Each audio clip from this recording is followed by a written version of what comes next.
प्रिय साथियों, इस समय हमारा आंदोलन अत्यंत महत्वपूर्ण परिस्थितियों में से गुजर रहा है। 1 साल के कठोर संग्राम के बाद गोलमेज कॉन्फ्रेंस ने हमारे सामने शासन विधान में परिवर्तन के संबंध में कुछ निश्चित बातें पेश की हैं और कांग्रेस के नेताओं को निमंत्रण दिया है कि वे आकर शासन विधान तैयार करने के कामों में मदद दें। कांग्रेस के नेता इस हालत में आंदोलन को स्थगित कर देने के लिए तैयार दिखाई देते हैं। वे लोग आंदोलन स्थगित करने के हक में फैसला करेंगे या खिलाफ, यह बात हमारे लिए बहुत महत्व नहीं रखती। यह बात निश्चित है कि वर्तमान आंदोलन का अंत किसी न किसी प्रकार के समझौते के रूप में होना लाजिमी है। यह दूसरी बात है कि समझौता जल्दी हो जाए या देरी हो, वस्तुतः समझौता कोई है और निंदा योग्य वस्तु नहीं, जैसा कि साधारणतः हम लोग समझते हैं, बल्कि समझौता राजनैतिक संग्रामों का एक अत्यावश्यक अंग है।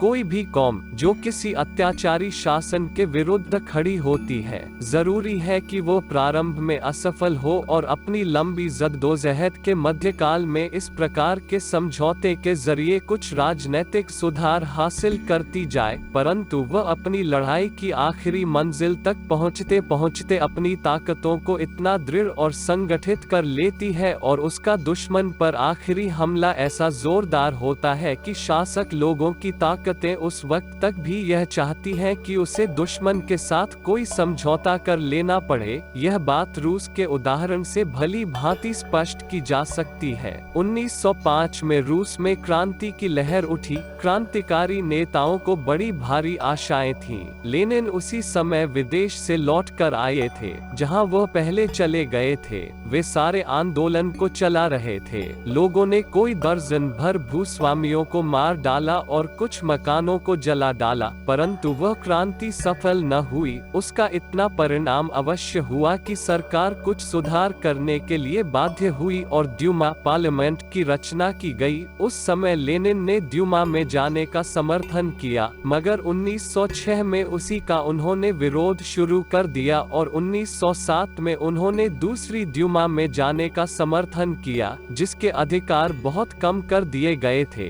इसका कारण था कि वह ड्यूमा को अपने आंदोलन का एक मंच प्लेटफॉर्म बनाना चाहते थे। इसी प्रकार 1917 के बाद जब जर्मनी के साथ रूस की संधि का प्रश्न चला, तो लेनिन के सिवाय बाकी सभी लोग उस संधि के खिलाफ थे, परंतु लेनिन ने कहा, शांति, शांति और फिर शांति, किसी भी कीमत पर हो शांति, यहाँ तक कि यदि हमें रूस के कुछ प्रांत भी जर्मनी के वारलाट को सौंप देने पड़े तो भी शांति प्राप्त कर लेनी चाहिए। जब कुछ बोल्शेविक नेताओं ने भी उनकी इस नीति का विरोध किया, तो उन्होंने साफ कहा कि इस समय बोल्शेविक सरकार को मजबूत करना है। जिस बात को मैं बताना चाहता हूँ वह यह है कि समझौता भी एक ऐसा हथियार है जिसे राजनैतिक जद्दोजहद के बीच में पग पग पर इस्तेमाल करना आवश्यक हो जाता है, जिससे एक कठिन लड़ाई से थकी हुई कौम को थोड़ी देर के लिए आराम मिल सके और वह आगे युद्ध के लिए अधिक ताकत के साथ तैयार हो सके। परंतु इन सारे समझौतों के बावजूद जिस चीज को हमें भूलना नहीं चाहिए वह हमारा आदर्श है, जो हमेशा हमारे सामने रहना चाहिए।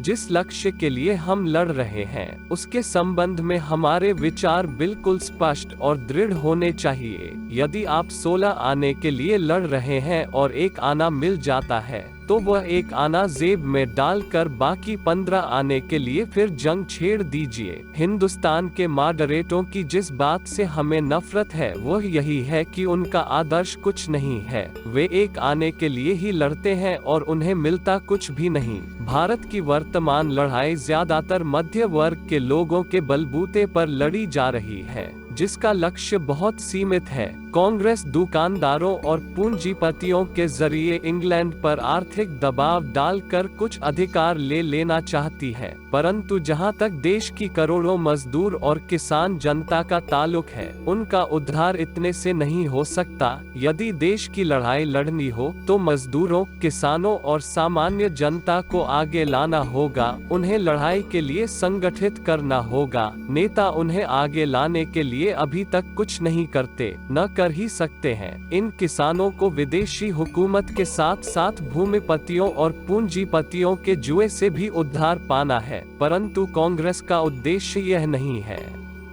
इसलिए मैं कहता हूं कि कांग्रेस के लोग संपूर्ण क्रांति नहीं चाहते। सरकार पर आर्थिक दबाव डालकर वे कुछ सुधार और लेना चाहते हैं। भारत के धनी वर्ग के लिए कुछ रियायतें और चाहते हैं, और इसलिए मैं यह भी कहता हूं कि कांग्रेस का आंदोलन किसी न किसी समझौते या असफलता में खत्म हो जाएगा। इस हालत में नौजवानों को समझ लेना चाहिए कि उनके लिए वक्त और भी सख्त आ रहा है। उन्हें सतर्क हो जाना चाहिए कि कहीं उनकी बुद्धि चकरा न जाए या वे हताश न हो बैठे। महात्मा गांधी की 2 लड़ाइयों का अनुभव प्राप्त कर लेने के बाद वर्तमान परिस्थितियों और अपने भविष्य के प्रोग्राम के संबंध में साफ साफ नीति निर्धारित करना हमारे लिए अब ज्यादा जरूरी हो गया है। इतना विचार कर चुकने के बाद मैं अपनी बात अत्यंत सादे शब्दों में कहना चाहता हूँ। आप लोग इनकलाब जिंदाबाद, लॉन्ग लिव रेवोल्यूशन का नारा लगाते हैं। यह नारा हमारे लिए बहुत पवित्र है और इसका इस्तेमाल हमें बहुत ही सोच समझ कर करना चाहिए।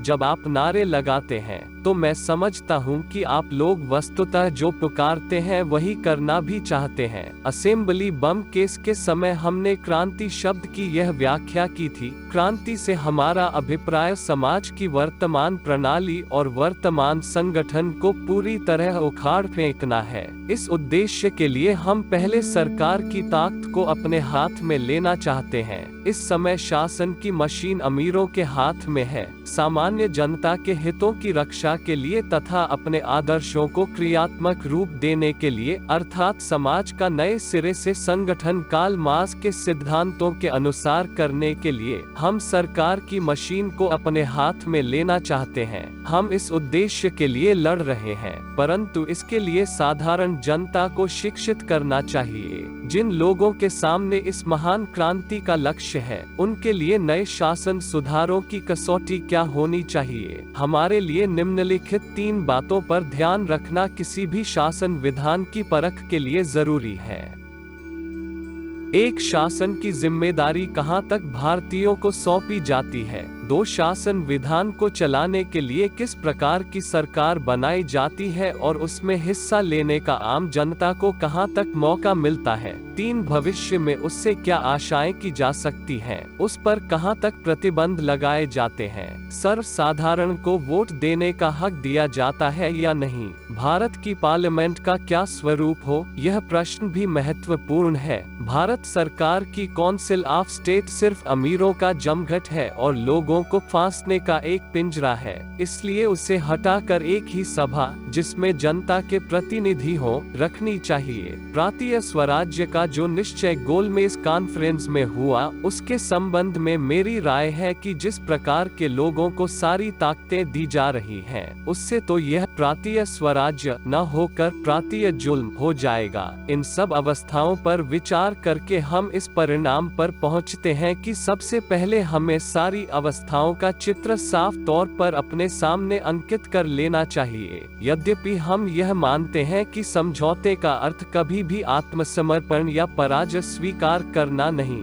किंतु एक कदम आगे और फिर कुछ आराम है। परंतु हमें साथ ही यह भी समझ लेना कि समझौता इससे अधिक भी और कुछ नहीं। वह अंतिम लक्ष्य और हमारे लिए अंतिम विश्राम का स्थान नहीं। हमारे दल का अंतिम लक्ष्य क्या है और उसके साधन क्या है, यह भी विचारणीय है। दल का नाम सोशलिस्ट रिपब्लिकन पार्टी है और इसलिए इसका लक्ष्य एक सोशलिस्ट समाज की स्थापना है। कांग्रेस और इस दल के लक्ष्य में यही भेद है कि राजनैतिक क्रांति से शासन शक्ति अंग्रेजों के हाथ से निकल हिंदुस्तानियों के हाथों में आ जाएगी। हमारा लक्ष्य शासन शक्ति को उन हाथों के सुपुर्द करना है जिनका लक्ष्य समाजवाद हो। इसके लिए मजदूरों और किसानों के संगठित करना आवश्यक होगा, क्योंकि उन लोगों के लिए लॉर्ड रीडिंग या इरविन की जगह तेज बहादुर या पुरुषोत्तम दास ठाकुर दास के आ जाने से कोई भारी फर्क न पड़ सकेगा। पूर्ण स्वाधीनता से भी इस दल का यही अभिप्राय है। जब लाहौर कांग्रेस ने पूर्ण स्वाधीनता का प्रस्ताव पास किया तो हम लोग पूरे दिल से इसे चाहते थे, परंतु कांग्रेस के उसी अधिवेशन में महात्मा जी ने कहा कि समझौते का दरवाजा अभी खुला है। इसका अर्थ यह था कि वह पहले ही जानते थे कि उनकी लड़ाई का अंत इसी प्रकार के किसी समझौते में होगा और वे पूरे दिल से स्वाधीनता की घोषणा न कर रहे थे। हम लोग इस बेदिली से घृणा करते हैं। इस उद्देश्य के लिए नौजवानों को कार्यकर्ता बनकर मैदान में निकलना चाहिए। नेता बनने वाले तो पहले ही बहुत हैं। हमारे दल को नेताओं की आवश्यकता नहीं। अगर आप दुनियादार हैं, बाल बच्चों और गृहस्थी में फंसे हैं, तो हमारे मार्ग पर मत आइए। आप हमारे उद्देश्य से सहानुभूति रखते हैं तो और तरीकों से हमें सहायता दीजिए। सख्त नियंत्रण में रह सकने वाले कार्यकर्ता ही इस आंदोलन को आगे ले जा सकते हैं। जरूरी नहीं कि दल इस उद्देश्य के लिए छिपकर ही काम करे। हमें युवकों के लिए स्वाध्याय मंडल, स्टडी सर्कल खोलने चाहिए। पैम्फलेटों और लीफलेटों, छोटी पुस्तकों, छोटे छोटे पुस्तकालयों और लेक्चरों, बातचीत आदि से हमें अपने विचारों का सर्वत्र प्रचार करना चाहिए। हमारे दल का सैनिक विभाग भी संगठित होना चाहिए। कभी कभी उसकी बड़ी जरूरत पड़ जाती है। इस संबंध में मैं अपनी स्थिति बिल्कुल साफ कर देना चाहता हूँ। मैं जो कुछ कहना चाहता हूँ उसमें गलत फहमी की संभावना है, पर आप लोग मेरे शब्दों और वाक्यों का कोई गूढ़ अभिप्राय न गढ़ें। यह बात प्रसिद्ध ही है कि मैं आतंकवादी, टेररिस्ट रहा हूँ, परंतु मैं आतंकवादी नहीं हूँ। मैं एक क्रांतिकारी हूँ जिसके कुछ निश्चित विचार और निश्चित आदर्श हैं और जिसके सामने एक लंबा कार्यक्रम है। मुझे यह दोष दिया जाएगा, जैसा कि लोग राम प्रसाद बिस्मिल को भी देते थे, कि फांसी की काल कोठरी में पड़े रहने से मेरे विचारों में भी कोई परिवर्तन आ गया है, परंतु ऐसी बात नहीं है। मेरे विचार अब भी वही हैं। मेरे हृदय में अब भी उतना ही और वैसा ही उत्साह है और वही लक्ष्य है जो जेल के बाहर था, पर मेरा यह दृढ़ विश्वास है कि हम बम से कोई लाभ प्राप्त नहीं कर सकते। यह बात हिंदुस्तान सोशलिस्ट रिपब्लिकन पार्टी के इतिहास से बहुत आसानी से मालूम हो जाती है। केवल बम फेंकना न सिर्फ व्यर्थ है, अपितु बहुत बार हानिकारक भी है। उसकी आवश्यकता किन्हीं खास अवस्थाओं में ही पड़ा करती है। हमारा मुख्य लक्ष्य मजदूरों और किसानों का संगठन होना चाहिए। सैनिक विभाग युद्ध सामग्री को किसी खास मौके के लिए केवल संग्रह करता रहे। यदि हमारे नौजवान इसी प्रकार प्रयत्न करते जाएंगे, तब जाकर एक साल में स्वराज्य तो नहीं, किंतु भारी कुर्बानी और त्याग की कठिन परीक्षा में से गुजरने के बाद वे अवश्य ही विजयी होंगे। इनकलाब जिंदाबाद। 2 फरवरी 1931।